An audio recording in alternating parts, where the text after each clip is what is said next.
నమస్తే, welcome to yes news. ముందుగా headlines. CM Chandrababu ప్రకటించిన P4 కు రాష్ట్ర వ్యాప్తంగా విశేష స్పందన లభిస్తోందని తెలిపిన మాజీ ఎమ్మెల్సీ అశోక్ బాబు, ప్రజా ఆరోగ్య భద్రత ధ్యేయంగా కూటమి ప్రభుత్వం పనిచేస్తోందని తెలియజేసిన ప్రభుత్వ విప్ ఎమ్మెల్యే బోండా ఉమ, గత 5 ఏళ్ల వైసీపీ పాలనలో నగరం దోమలమయమైందని, అభివృద్ధి శూన్యమని విమర్శించిన CPM floor leader Boya Satyababu, ప్రజారోగ్య భద్రతే ధ్యేయంగా కూటమి ప్రభుత్వం పనిచేస్తోందని ప్రభుత్వ విప్ ఎమ్మెల్యే బోండా ఉమా అన్నారు.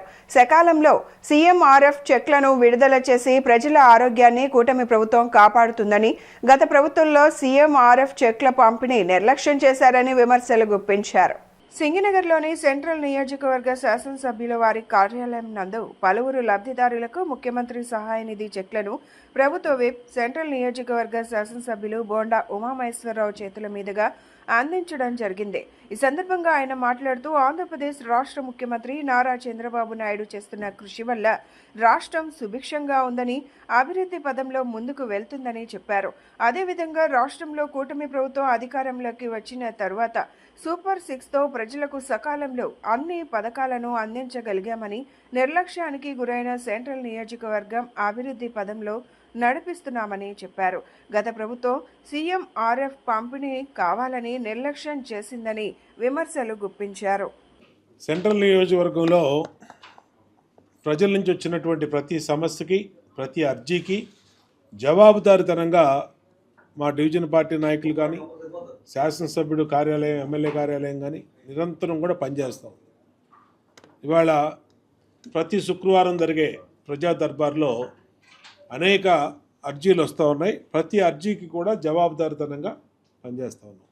అట్లాగే ఎమ్మెల్యే కార్యాలయానికి వచ్చినటువంటి ముఖ్యమంత్రి సహాయ నిధి కోసం ఏదైతే అర్జీ ఇస్తున్నారో ఆ అర్జీని మా డివిజన్ పార్టీ నాయకులు ద్వారా మాకు వస్తే దాన్ని తీసుకొని ముఖ్యమంత్రి కార్యాలయానికి తీసుకెళ్ళి దాన్ని చెక్కు రాపిచ్చి మళ్ళా ఆ డివిజన్ పార్టీ నాయకుల ద్వారానే ఆ లబ్ధిదారులందరికీ కూడా చెక్కులు అందజేయటం వాళ్ళందరూ సంతోషం వ్యక్తం చేస్తూ ఉన్నారు. ఎందుకంటే ₹1 కూడా రానటువంటి దానికి ఇవాళకి కోట్ల రూపాయలతో 20 నెలల్లో ప్రజలకి చెక్కులు తీసుకొచ్చి గౌరవంగా వాళ్ళని ఎమ్మెల్యే కార్యాలయానికి పిలిపించి ఆ చెక్కులు మా డివిజన్ పార్టీ నాయకుల చేతుల మీదుగా వాళ్ళకి అందజేశాం. ఇవాళ 59వ డివిజన్లో డివిజన్ పార్టీ అధ్యక్షుడు బంగారు నాయుడు కానీ, ప్రధాన కార్యదర్శి భూతా సురేష్ కానీ, అలాగే మా గౌసియా పర్వీను, ఇంకో గౌసియా, అలాగే డివిజన్ నాయకులు మా మరకా శ్రీనివాస్ యాదవ్, మాజీ PCCL పార్లమెంట్ అధ్యక్షులు అందరి చేతుల మీదుగా ఇవ్వటం సంతోషంగా ఉంది. నిరంతరం కూడా మాకు అధికారం అనేది ఒక అహంకారంగా కానీ, అధికారం అనేది ఇంకొక అలంకారంగా కాకుండా ఒక బాధ్యతగా మేము నిరంతరం కూడా పనిచేస్తాం. మా డివిజన్ నాయకులు అందరూ కూడా నిరంతరం కూడా పనిచేస్తారు.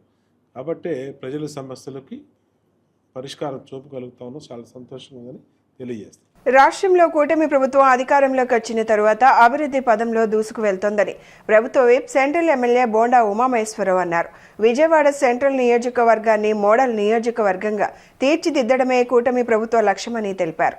బుధవారం సెంట్రల్ నియోజకవర్గంలోని 25వ డివిజన్ దుర్గా అగ్రహారం అంకమ్మ తల్లి గుడి అయ్యన్న నాయుడు వీధిలో నూతన అండర్ గ్రౌండ్ డ్రైనేజీ పైప్లైన్ పనులకు ప్రభుత్వ విప్ సెంట్రల్ నియోజకవర్గ శాసనసభ్యులు బోండా ఉమామహేశ్వరరావు శంకుస్థాపన చేసి పనులను ప్రారంభించారు.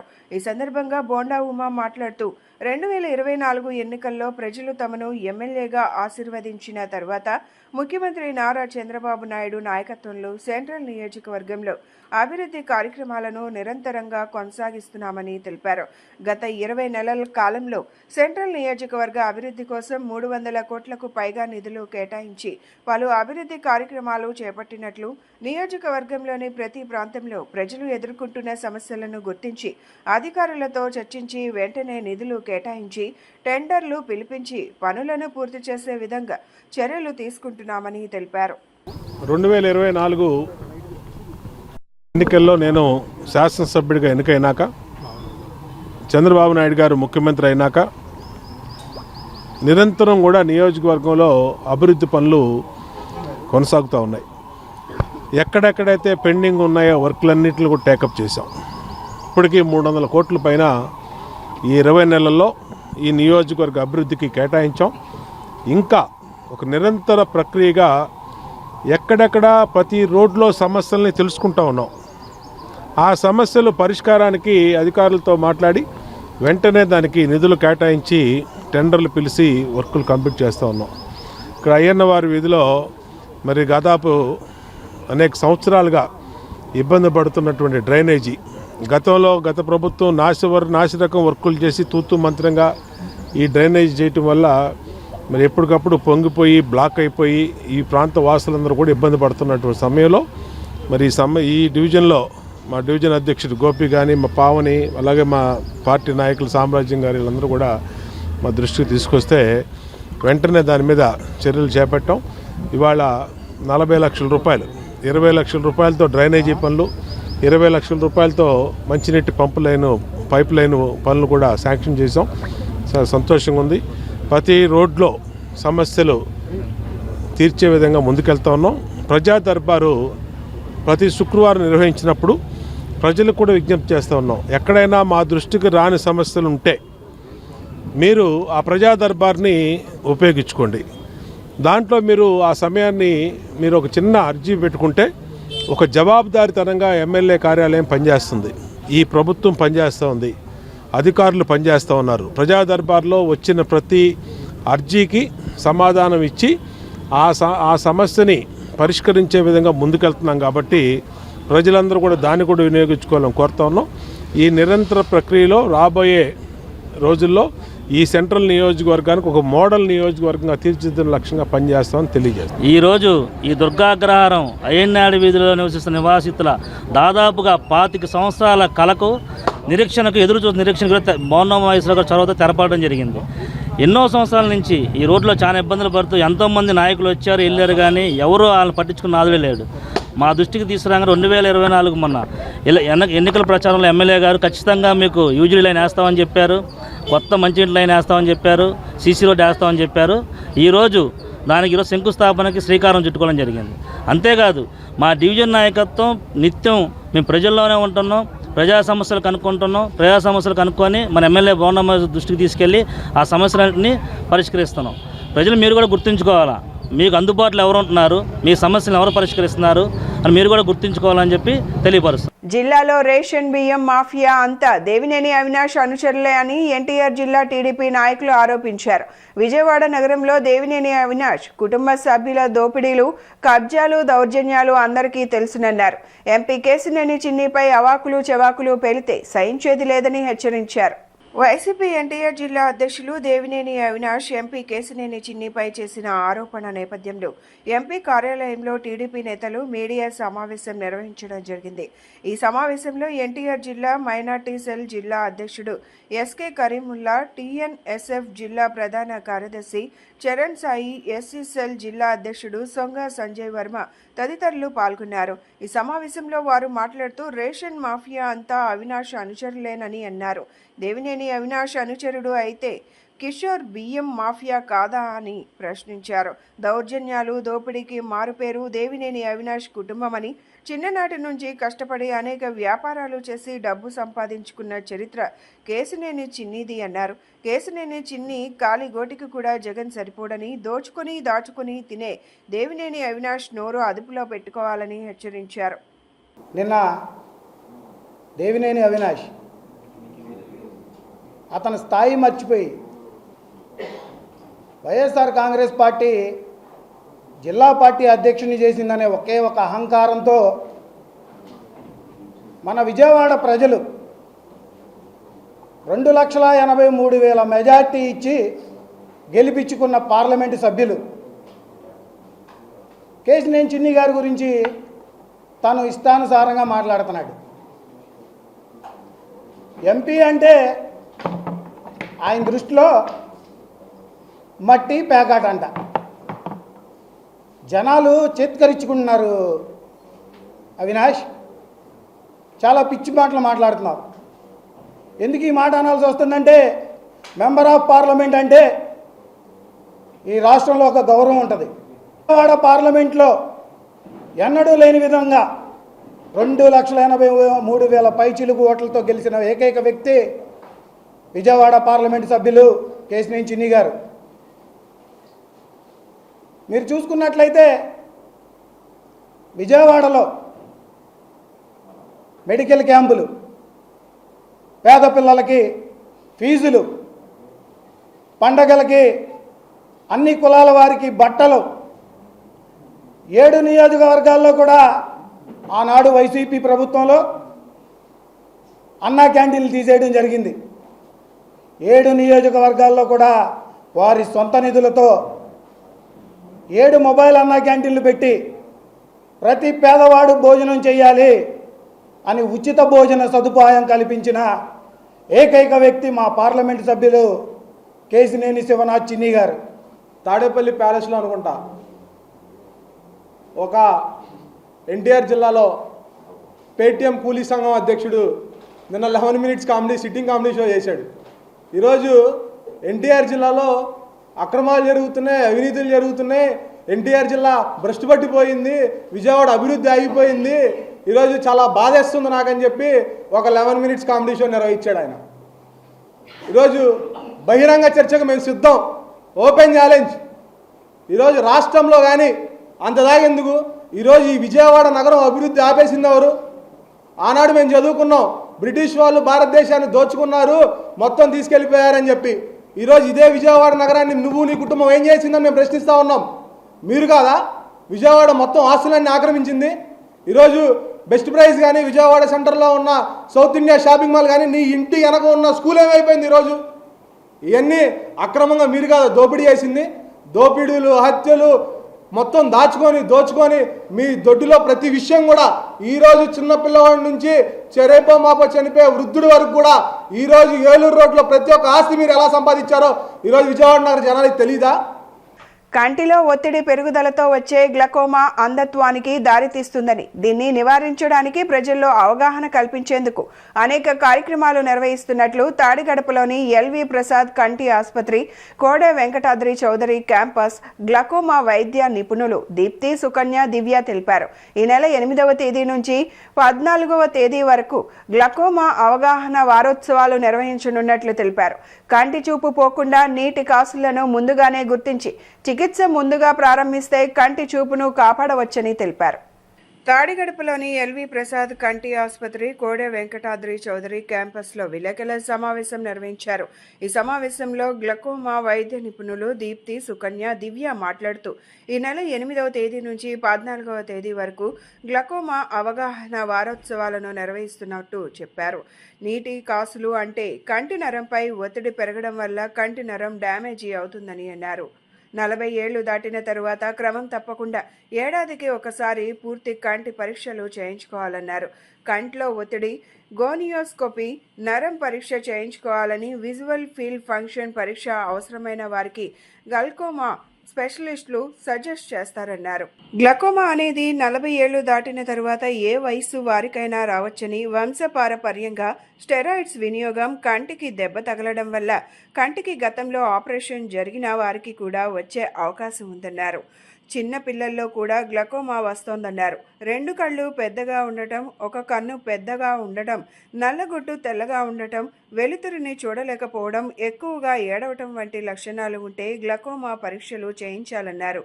కంటి చూపు పోకుండా ముందుగానే గుర్తించి చికిత్స ముందుగా ప్రారంభిస్తే కంటి చూపును కాపాడవచ్చని చెప్పారు. ఈ సంవత్సరం 8వ తారీఖు నుంచి 14వ తారీఖు వరకు వరల్డ్ గ్లాకోమా అవేర్నెస్ వీక్ అన్నది నిర్వహించడం జరిగింది. సో గ్లాకోమా అంటే ఏంటి? గ్లాకోమా అంటే కంట్లో ఒత్తిడి పెరగడం వల్ల కంటి నరం దెబ్బతినడం.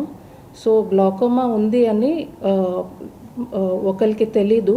దానికి సంపూర్ణ కంటి పరీక్ష చేయించుకోవాలి. సంపూర్ణ కంటి పరీక్ష అంటే కంట్లో చూపు చెక్ చేయడం, కంటి యొక్క ప్రెషర్ చెక్ చేయడం, వెనకాల నరం చెక్ చేయడం అన్నది జరుగుతుంది. ఈ నరం పరీక్ష అప్పుడు మీ డాక్టరు నరం చూసి ఒకవేళ నీటి కాసులు ఉంటే అది మీకు చెప్పడం అన్నది జరుగుతుంది. గ్లాకోమా ఉన్నట్టు అర్లీ స్టేజ్లో పేషెంట్కి అన్నది తెలీదు. సో 40 సంవత్సరాల తర్వాత ప్రతి సంవత్సరానికి ఒకసారి కంటిలో ఒక ప్రెషర్ నరం పరీక్ష చేయించడం వల్ల ఒకవేళ గ్లాకోమా అర్లీ స్టేజ్లో కనబెడితే ఫర్దర్గా అక్కడి నుంచి చూపు తగ్గకుండా మీ డాక్టర్ మీకు డ్రాప్స్ పరంగా లేదంటే ఆపరేషన్ పరంగా మీకు సాయం చేస్తారు. ఒకవేళ ఈ రెగ్యులర్ చెకప్ అన్నది చేయించుకోవడం జరగకపోతే నీటి కాసులు ఉంటే దానివల్ల శాశ్వతంగా చూపు తగ్గిపోయే అవకాశం అన్నది ఉంటుంది. సో మనకి గ్లకోమా అనేది అవేర్నెస్ అనేది చాలా తక్కువ జనాల్లో. సో ఇప్పుడు అందుకోసం మనం వరల్డ్ గ్లకోమా వీక్ కింద ఎవ్రీ ఇయర్ మనం సెలబ్రేట్ చేసుకుంటాం. లైక్ ఈ ఇయర్ మార్చ్ 8th నుంచి 14th వరకు గ్లకోమా వీక్ కింద చేస్తున్నాం. సో దీంట్లో మనం గ్లకోమా అవేర్నెస్ కోసం జనాల్లో మనం కొన్ని ప్రోగ్రామ్స్ అవి కండక్ట్ చేస్తాం. గ్లకోమా అనేది ఒక కంటి వ్యాధి, అది ఒక చాలా సీరియస్ డిసీజ్. చాలామంది జనాలకి దీని గురించి అసలు అవగాహన లేదు. దానికోసమే ఇప్పుడు మేము ఇవన్నీ చెప్పడం జరుగుతుంది.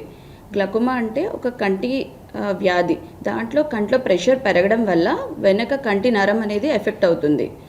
సో దీంట్లో ఫస్ట్ లక్షణాలు అనేవి చాలా తక్కువ, మనకి తెలీదు ప్రాబ్లం ఉంది అన్నట్టు. ఫస్ట్ స్టార్టింగ్ కొంచెం చూపు తగ్గినట్టు ఉంటుంది, బట్ ఆ స్టేజ్లో ఎవరికీ తెలీదు. తర్వాత లాస్ట్ స్టేజ్లో చూపు కంప్లీట్గా తగ్గిపోయాక వస్తూ ఉంటారు. సో దీనికోసం ఎవ్రీ ఇయర్ మనం ప్రెషర్ చెకప్ చేయించుకోవడం, కంటి నరం ఎలా ఉంది అనేది ఐ డాక్టర్ దగ్గరికి వెళ్ళి చెకప్ చేయించుకుంటూ ఉంటే అప్పుడు మనకి ఈ వ్యాధి గురించి తెలుస్తుంది. లైక్ ఈ వ్యాధి ఉంటే దానికోసం డ్రాప్ స్టార్ట్ చేయడం, లేజర్ అనేది ఉంటుంది. లేకపోతే ఒకవేళ డ్రాప్స్తో కూడా కంట్రోల్ అవ్వట్లేదు అంటే ఆ తర్వాత సర్జరీ అనేది చేస్తారు. మీకు తెలుసా చిన్నపిల్లల్లో గ్లకోమా వస్తుందని? ఇవాళ మీకు కొన్ని విషయాలు చెప్తాను. చిన్నపిల్లల్లో ఏదన్నా కంటి ఇబ్బంది ఉందని, టైం లేదని వాళ్ళని జస్ట్ ఆప్టిషియన్ వరకు తీసుకెళ్ళి చెకప్ చేయించి స్పెక్ట్స్ ఇవ్వటం చేయకూడదు. అలా చేస్తే వాళ్ళల్లో కంటి సమస్యలు మనం కనుక్కోలేము. తప్పనిసరిగా వాళ్ళని కళ్ళ డాక్టర్ దగ్గరికి తీసుకెళ్ళి పరీక్ష చేస్తే వాళ్ళకి కంటిలో ఉన్న వ్యాధుల గురించి తెలుస్తుంది. అందులో ఒకటి గ్లకోమా. మనం చిన్నపిల్లల్లో ఎప్పుడు గ్లకోమాకి పరీక్ష చేయించాలి అనేది తెలుసుకుందాం. చిన్నపిల్లల్లో ఒక 2 కళ్ళు పెద్దగా ఉండటం కానీ, లేదు ఒక కన్ను పెద్దగా ఉండటం, నల్లగుడ్డు తెల్లగా ఉండటం, వెలుతురుని చూడలేకపోవటం, వెలుతురుని చూసినప్పుడు ఎక్కువగా ఏడవటం, ఇలాంటి లక్షణాలు ఉన్నప్పుడు వెంటనే కళ్ళ డాక్టర్ దగ్గరికి తీసుకొచ్చి గ్లకోమా పరీక్ష చేయించాలి. అంతేకాదు ఎవరిలో అన్నా గ్లకోమా ఉన్న ఇంట్లో వారిలో, లేదు ఇంట్లో ఎవరికన్నా అంధత్వం వల్ల వాళ్ళకి ఇబ్బంది ఉన్నా వెంటనే చిన్నపిల్లల్ని తీసుకొచ్చి పరీక్ష చేయించాలి. మూత్రపిండాల ఆరోగ్యంపై ప్రజల్లో అవగాహన పెంపొందించేందుకు వరల్డ్ కిడ్నీ డే సందర్భంగా నెఫ్రాలజిస్ట్ ఆఫ్ విజయవాడ ఆధ్వర్యంలో ఈ నెల 12వ తేదీ గురువారం ఉదయం 6:15 కిడ్నీ హెల్త్ అవేర్నెస్ వాక్థాన్ నిర్వహించనున్నట్లు నిర్వాహకులు తెలిపారు. సూర్యారావుపేటలోని ఆంధ్రప్రదేశ్ నెఫ్రాలజిస్ట్ సొసైటీ కార్యాలయంలో బుధవారం నిర్వహించిన మీడియా సమావేశంలో సొసైటీ అధ్యక్షుడు డాక్టర్ నలమాటి అమ్మన్న ఈ కార్యక్రమానికి సంబంధించిన వివరాలను వెల్లడించారు. ప్రపంచవ్యాప్తంగా ప్రతి సంవత్సరం జరుపుకునే వరల్డ్ కిడ్నీ డే ప్రధాన ఉద్దేశం ప్రజల్లో మూత్రపిండాల ఆరోగ్య సంరక్షణపై అవగాహన కల్పించడమని ఆయన తెలిపారు. ఈ సందర్భంగా నిర్వహించే awareness walkathon executive club service road వద్ద ప్రారంభమై సిద్ధార్థ మెడికల్ కాలేజ్ గ్రౌండ్స్ వరకు సాగుతుందని తెలిపారు. ఈ కార్యక్రమాన్ని విజయవాడ నగర పోలీస్ కమిషనర్ ఎస్వి రాజశేఖర్ బాబు జెండా ఊపి ప్రారంభిస్తారని చెప్పారు. ప్రస్తుతం జీవనశైలి మార్పులు, మధుమేహం, రక్తపోటు వంటి వ్యాధుల కారణంగా కిడ్నీ వ్యాధులు పెరుగుతున్నాయని డాక్టర్ అమ్మన్న తెలిపారు. క్రమం తప్పకుండా ఆరోగ్య పరీక్షలు చేయించుకోవడం, సరైన ఆహారపు అలవాట్లు పాటించడం, తగినంత నీరు తాగడం, వ్యాయామం చేయడం వంటి ఆరోగ్యకరమైన జీవన విధానాలు కిడ్నీ ఆరోగ్యాన్ని కాపాడడంలో కీలక పాత్ర పోషిస్తాయని తెలిపారు. అనంతరం ప్రముఖ నటి, మోటివేషనల్ స్పీకర్ మొబానీ సర్కార్ మాట్లాడుతూ కిడ్నీ సంరక్షణ పట్ల ప్రజలకు అవగాహన కల్పించేందుకు ఈ కార్యక్రమాన్ని నిర్వహిస్తున్న ఈ మహత్తర కార్యక్రమంలో భాగస్వామ్యం కావడం తనకు ఎంతో సంతోషంగా ఉందని అన్నారు. ఈ కార్యక్రమంలో కిడ్నీ హెల్త్ అవేర్నెస్ వాక్థాన్ పోస్టర్లను ఆవిష్కరించారు. Doctor NTR health university registrar doctor T Sai Sudheer, Siddhartha medical college principal doctor A Edukondalarao, ప్రముఖ నటి, motivational speaker Mobani Sarkar, Vijaya school of nursing chairman T Arjun Rao పాల్గొననున్నట్లు తెలిపారు. Kidney health for all, caring for people, protecting the planet అనే నినాదంతో నిర్వహిస్తున్న ఈ అవేర్నెస్ వాక్థాన్లో వైద్యులు, మెడికల్, నర్సింగ్ విద్యార్థులు, స్వచ్ఛంద సంస్థలు, నగర ప్రజలు పెద్ద సంఖ్యలో పాల్గొని ఈ కార్యక్రమాన్ని విజయవంతం చేయాలని నిర్వాహకులు కోరారు. ఈరోజు ఈ ప్రెస్ కాన్ఫరెన్స్ ఎందుకు పెట్టామంటే, రేపు అంటే March 12th second Thursday of every year, March 2nd Thursday every year world kidney celebration చేస్తాం. ఈ సెలబ్రేషన్స్ 2006లో మొదలుపెట్టారు. ఇది ఆల్రెడీ ఇది 20వ సంవత్సరం అన్నమాట.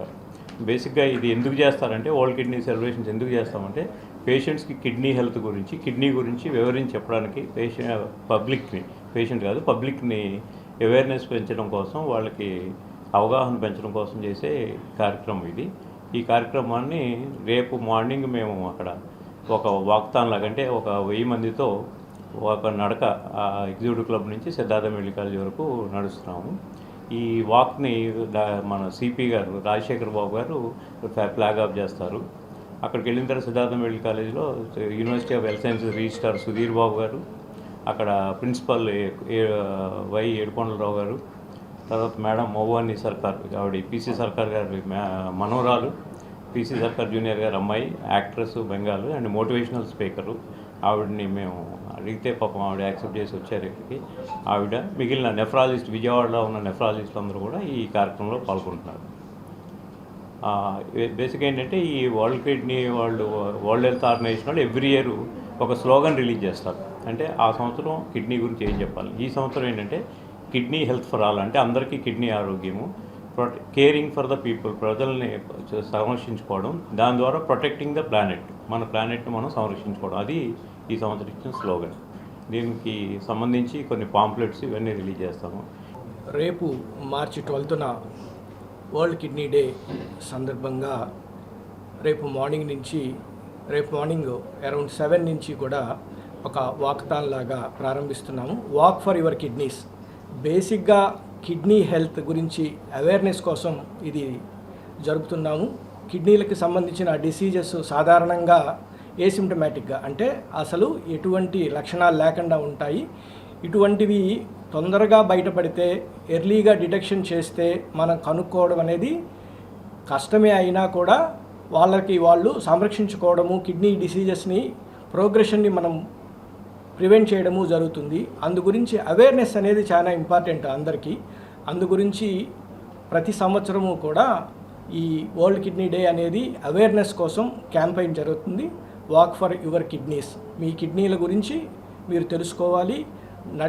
దాని గురించి ఒక నడకలాగా, ఒక సమూహంగా అవేర్నెస్ క్యాంపెయిన్ జరుపుతున్నాము.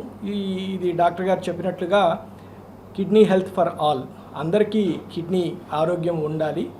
కిడ్నీ అనారోగ్యం వలన ఎవరు కూడా ఇర్రివర్సిబుల్ స్టేట్కి వెళ్ళడము, డయాలసిస్ స్టేట్కి వెళ్ళడము అనేది జరగకుండా ఉండాలి అంటే వాళ్ళకి అవగాహన ఉన్నప్పుడు మాత్రమే తెలుస్తుంది ఇటువంటివన్నీ. Today I am in front of you because there is one purpose I would like to vanish, and that is we are all here collected today, and we have Amanna Garu with us, who is an amazing nephrologist we know, and we have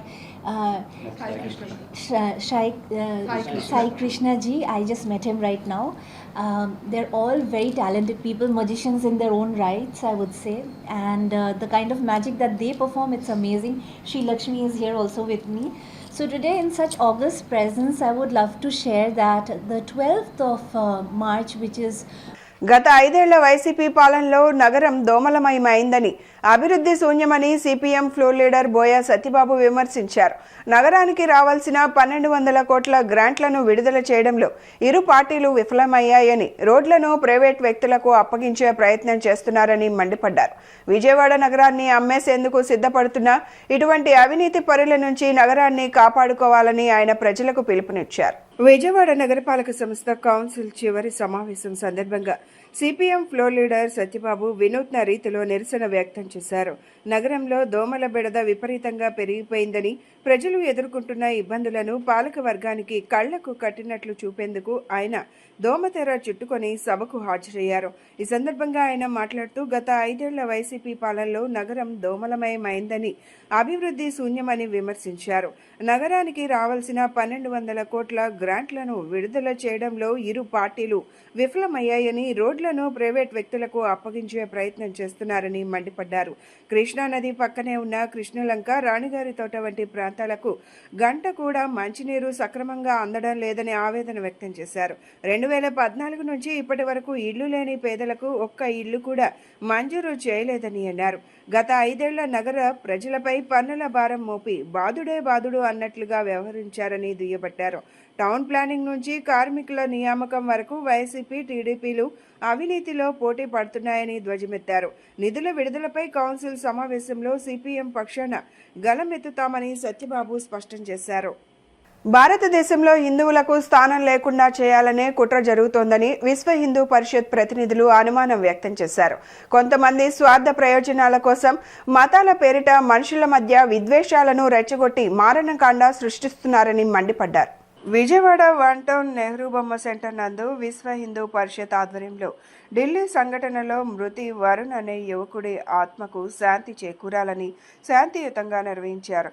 Holi పండుగ రోజు ఢిల్లీలో చిన్నారి రంగునీళ్లు కలిపిన బెలూన్తో ఆడుకుంటుండగా ఆ balloon పగిలి ఓ ముస్లిం మహిళపై పడడంతో వివాదం మొదలైంది. ముస్లిం మహిళ తరపు వారు తరుణ్పై దాడి చేయడంతో యువకుడు అక్కడికక్కడే ప్రాణాలు కోల్పోయాడు.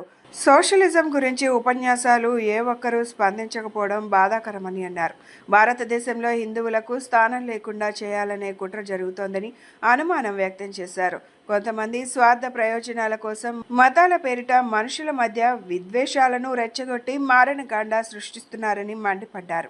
మొన్న హోలీ సందర్భంగా ఒక చిన్న సంఘటన, ఒక చిన్న పాప హోలీ ఆడుకుంటున్న సందర్భంలో ఒక చిన్న బెలూన్ని తన చేతితో జార విడిచిన సందర్భంలో ఒక ముస్లిం మహిళ మీద చిన్న చినుకు పడడం జరిగింది.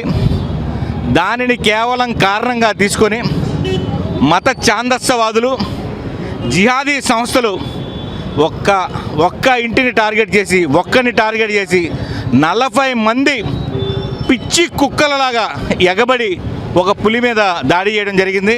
దీన్ని మేము తీవ్రంగా ఖండిస్తూ ఉన్నాం.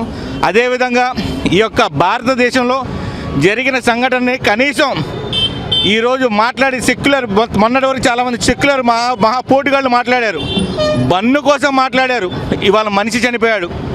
అక్కడెక్కడో చచ్చిపోయిన ముస్లిం నాయకుడి కోసం మాట్లాడారు. ఇక్కడ దేశంలో మావాడు చనిపోయాడు. దీనికోసం మాట్లాడే కూన ఛాందస్వాదులు ఇప్పటిదాకా ఎవడో బయటికి రాలేదు. మేము ఒకటే డిమాండ్ చేస్తూ ఉన్నాం, భారతదేశంలో ఇకపైన హిందువులపైన దాడి జరిగితే సహించేది లేదు, ఊరుకోం, సహించం, సంఘటితం పరుస్తాం. అవసరమైతే ప్రాణ త్యాగానికైనా సిద్ధపడతాం, ప్రాణం తీయడానికైనా సిద్ధపడతాం. మేము ఎవరి జోలికి వెళ్ళాం, మా జోలికి వస్తే ఊరుకోండం. అసదుద్దీన్ ఓవైసీ, మీరు చెప్పిన ప్రకటన ఇదేనా? 15 నిమిషాల్లో పోలీసులను పక్కకు పెడితే 15 నిమిషాల్లో భారతదేశం తుడిముట్టిస్తాను. ఇలాగా పందుల్లాగా ఒక్కడిని చేసి 40 మంది 4000 మందిని చంపడం కాదు. దమ్ముంటే ఎదురు బదులు చూసుకుంటే మీరా మగవాళ్ళు, మేమా మగవాళ్ళు అని తెలుస్తుంది. అంతే తప్ప ఒక్కడిని చేసి 40 మంది దాడి చేయడం, ఒక్కడిని చేసి 100 మంది దాడి చేయడం, అది కాదు మొగతనం అంటే. ఇక మీద చెప్తున్నాం, గుర్తుపెట్టుకోండి, ఎవరైనా సరే హిందువుల జోలికి వెళ్తే ఇక మీద ఊరుకునే సమస్య లేదు. ఆంధ్ర రాష్ట్రంలో ఛత్రపతి శివాజీ అనుసంధానంలో మేము పనిచేస్తూ ఉన్నాం. ఏ ఒక్క హిందూకి సమస్య వచ్చినా సరే మేము ముందుంటాం. అదేవిధంగా ఆర్ఎస్ఎస్ ఉంటుంది, అదేవిధంగా విహెచ్పి ఉంటుంది. ఈ అన్ని సంస్థలు కూడా మీకు తోడుంటుంది. ఎవరు కూడా భయపడాల్సిన అవసరం లేదు. జై హింద్, జై భారత్, జై శ్రీరామ్. నా పేరు కొంపెల్లి శ్రీనివాసరావు, విశ్వ హిందూ పరిషత్ విజయవాడ మహానగర శాఖాధ్యక్ష బాధ్యతలో ఉన్నాను. ఈరోజు వన్ టౌన్ నెహ్రూ బొమ్మ సెంటర్లో హిందూ ధార్మిక సంస్థల ఆధ్వర్యంలో ఈరోజు ఢిల్లీలోని ఉత్తమ్ నగర్లో తరుణ్ కార్తిక్ అనే వ్యక్తిని మూగుమ్మడిగా 40 మంది ముస్లింలు ఒక్కరినే టార్గెట్ చేసి దాడి చేసి అమానుషంగా చంపడం జరిగింది. కారణం ఏంటని తెలుసుకుంటే, హోలీ పండుగ రోజున నీళ్లతో హోలీ రంగులతో నిండిన ఒక బెలూన్ని ఒక చిన్న పిల్ల వాళ్ళ బంధువుల మీద ఎసరబోతుంటే ఆ చుక్కలు పడి ఈ ముస్లిం మహిళ మీద పట్టడం వల్ల ఆమె వాళ్ళ బంధువులకి చెప్పడం, వాళ్ళందరూ కూడా మూకుమ్మడిగా వచ్చి దాడి చేసి, పందుల్లాగా గుంపులుగా వచ్చి దాడి చేసి అమాయకుడైన ఒక హిందూ సోదరుణ్ణి బలికొనడం జరిగింది. దీన్ని మేము హిందూ సంఘాల ఆధ్వర్యంలో తీవ్రంగా ఖండిస్తున్నాం. చేతనైతే సింగిల్గా పోరాడాలి, కానీ ఇలా దొంగ దెబ్బలు గుంపులుగా వచ్చి దౌర్జన్యాలు చేయడం, దుమ్మిలు చేయడం కరెక్ట్ కాదు. దీని న్యాయస్థానాలు ఉన్నాయి, చట్టాలు ఉన్నాయి. ఏదైనా ఉంటే చట్టాల ద్వారా పరిష్కరించుకోవాలి, కానీ ఇలా గుంపులుగా దౌర్జన్యం చేసి హిందూ సమాజాన్ని భయభ్రాంతులకు గురి చేస్తాం, హిందువులను చంపుదామంటే విశ్వ హిందూ పరిషత్ చూస్తూ ఊరుకోదు. దీన్ని మేము విశ్వ హిందూ పరిషత్ తరపున తీవ్రంగా ఖండిస్తున్నాం. నేను మానవ హక్కుల తరపున మరి మొన్న జరిగిన ఢిల్లీలో మరి హోలీ పండుగ రోజున చిన్న చుక్క పడితేనే అతి దారుణంగా మరి తరుణ్ణి మరి ప్రాణం పోయే వరకు కూడా మరి కొట్టి హింస పెట్టి మరి అతన్ని చంపేసిన దాఖలాలు మనం చూస్తే ఈ ప్రపంచంలో మరి అందరూ కూడా సైలెంట్గా ఉన్నారు. వాళ్ళ ప్రాణాలకు విలువ లేకుండా మరి హిందూ దళిత సోదరుడు అంటే అంత అలుసుగా చూస్తున్న ఈ ప్రభుత్వం కూడా కళ్ళు తెరవాలి. మరి ఎస్సీ ఎస్టీ బీసీ మైనార్టీలు ఓబీసీలు అందరూ కూడా ఏకమవ్వాలి. మరి ఇక్కడ కులమత భేదాలు అనేది తీసుకొచ్చి చిచ్చుపెట్టి మనకి గొడవలు పెట్టే ఈ రాజకీయాలకి మరొకసారి మీరు కళ్ళు తెరవాలి. మరి ప్రజలతో ఓట్లు ఎంచుకొని ప్రజలను ఉపయోగించుకొని ప్రజలకి అన్యాయం జరుగుతుంది. మరి ఒక పాప గుడిలోకి వెళ్తేనే మరి అక్కడ కాళ్ళతో తన్ని పిల్లని చంపిన దాఖలాలు చూస్తున్నాము.